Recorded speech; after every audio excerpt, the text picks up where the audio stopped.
Hi, fourth and fifth graders. Today we are going to be doing the comprehension assessments. Whew. I'm filming this on a Wednesday, so I'm thinking of the comprehension assessment. We're filling Matilda question sheet. So we're going to be doing the 2 pages that we've been doing for the last couple weeks, even before spring break, for our chapters 15 and 16. So chapter 15 was the second miracle, and that is a chapter where Matilda decides to confide in someone, and she goes, okay, I'm going to tell an adult that I trust, someone who's smart and kind, and she chooses Miss Honey, and she says, Miss Honey, even though I didn't touch the glass, I was the one who knocked it over. And Miss Honey doesn't believe her because, as many of you probably wouldn't, that's a strange thing.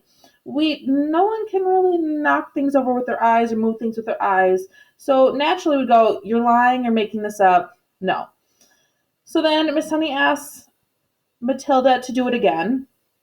And Matilda is able to knock over a glass again, which is our second miracle. The second miracle is that she's able to repeat that process. Now, Miss Honey believes her, and she goes, Matilda, would you be open to coming back to my cottage, her house? They call it a cottage. And Matilda definitely agrees. She goes, yep, I'll do that. So then we get to chapter 16, which is Miss Honey's cottage. And we kind of get a glimpse at Miss Honey, just a small glimpse. We're going to learn more about her in the coming chapters, but we learn that she is poor. Now, she does have a job. She's a teacher, but she lives in this cottage where she doesn't have enough money for food. And the only furniture in her living room are 3 upturned boxes. 2 are the chairs and 1 is the table. And she tells Matilda, oh, I usually don't eat when I come home. I eat a lot at lunch, so then I don't need to eat till the next day. So she's skipping dinner due to the fact that she doesn't have money. And Matilda's kind of confused as to why this is. She said, how is her well-dressed, nice teacher living like this? And Matilda's confused. And Miss Honey's cottage is also described as being very, very small. I mean, Matilda says that she could practically jump and touch the ceilings. Miss Honey had to bend over to walk through doorways. So it's a tiny place. And we're not quite sure why Miss Honey's living this way. But like I said, we're going to learn more about that as we go. So we're going to go through and once again, pause my video as many times as you need to. You don't need to listen straight through. Just pause, write your answers, and hit play when you're ready.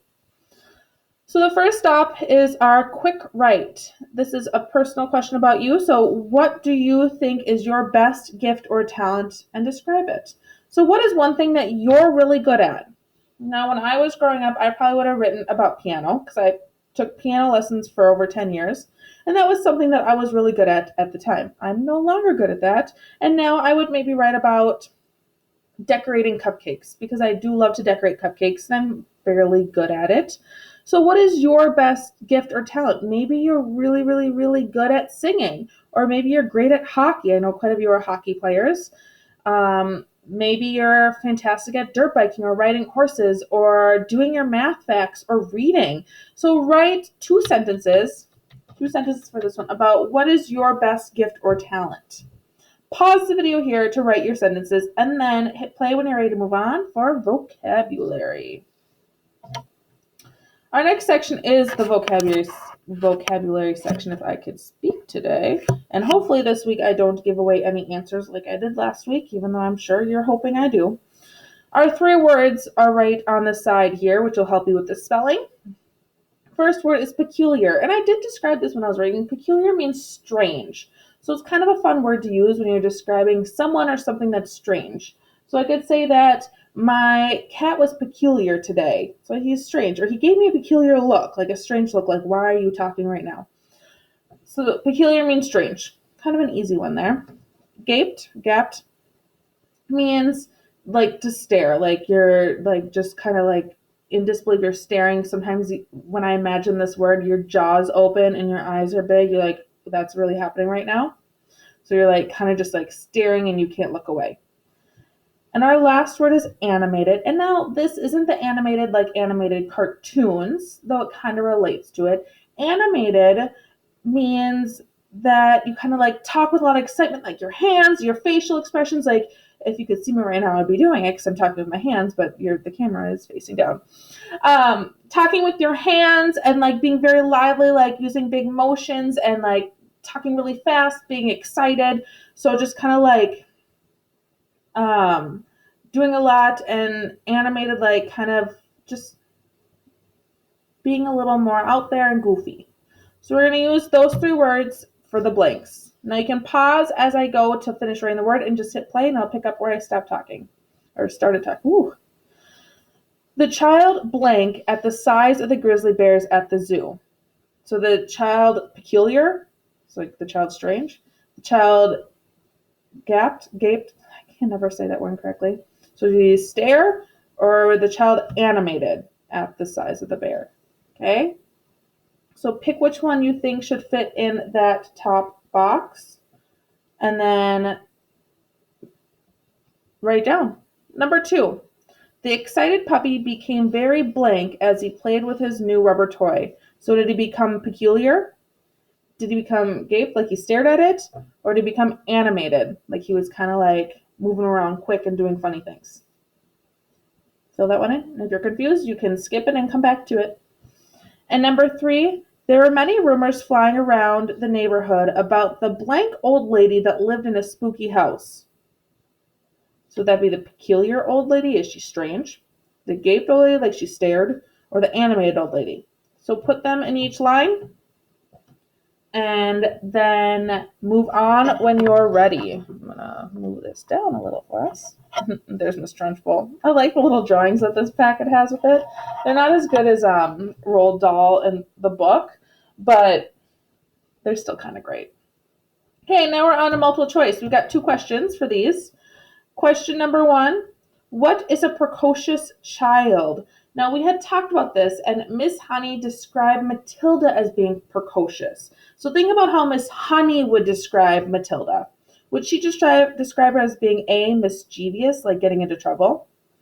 Would she have a B, as a child showing amazing intelligence? Is that how Miss Honey would describe her? C, a child who loves to play tricks? Is that how Miss Honey would describe her? Or D, a spoiled child? Is that how Miss Honey would describe her? So think about how Miss Honey, the sweet, kind teacher, would talk about Matilda. Question 2, where does Miss Honey live? Ooh, I have already basically given you this answer when I reviewed the chapter, so you should know it. A, in an apartment. B, in an old garage. C, in a tiny cottage. Or D, in a large mansion. You better get that one right. So if you need to re-listen to me read anything, just rewind the video and then hit play. Now we're going to move on to the comprehension questions. So once again, pause and play as many times as you need to.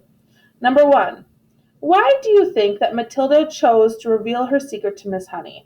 And we kind of talked about that, or we didn't talk about it, I talked to you about that at the beginning of this video, about how Matilda thinks of Miss Honey, how she views her, and what we know of Miss Honey. Is Miss Honey mean and rude, or is she nice and caring?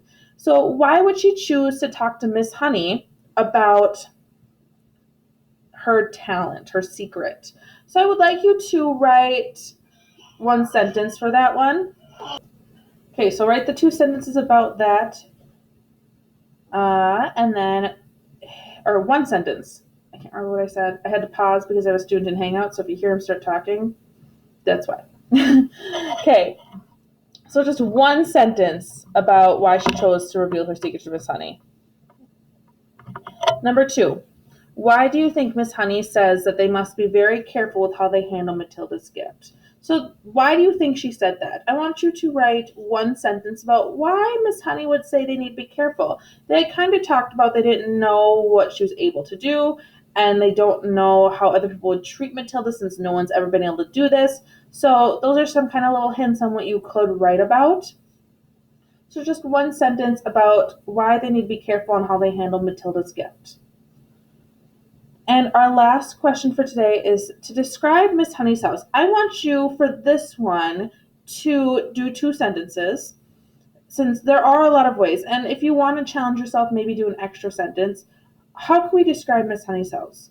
the book did a great way of describing it. I did a little review of it at the beginning of this video, but is it super big with lots of rooms? Is it tiny and not a lot of furniture? So what does it look like? And you could also describe how Miss Honey's living. Is she living great with a lot of food and money, or is she not living so great? So 2 sentences for this one and 1 for the other ones. Do your best to write down the answers. And if you have any questions, feel free to let me or Mrs. Sibbald know, depending on who your teacher is.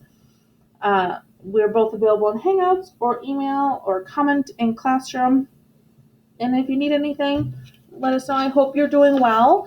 And do both these pages so then you're ready for us to read chapter 17 and 18 next time. Keep up the great work. Bye.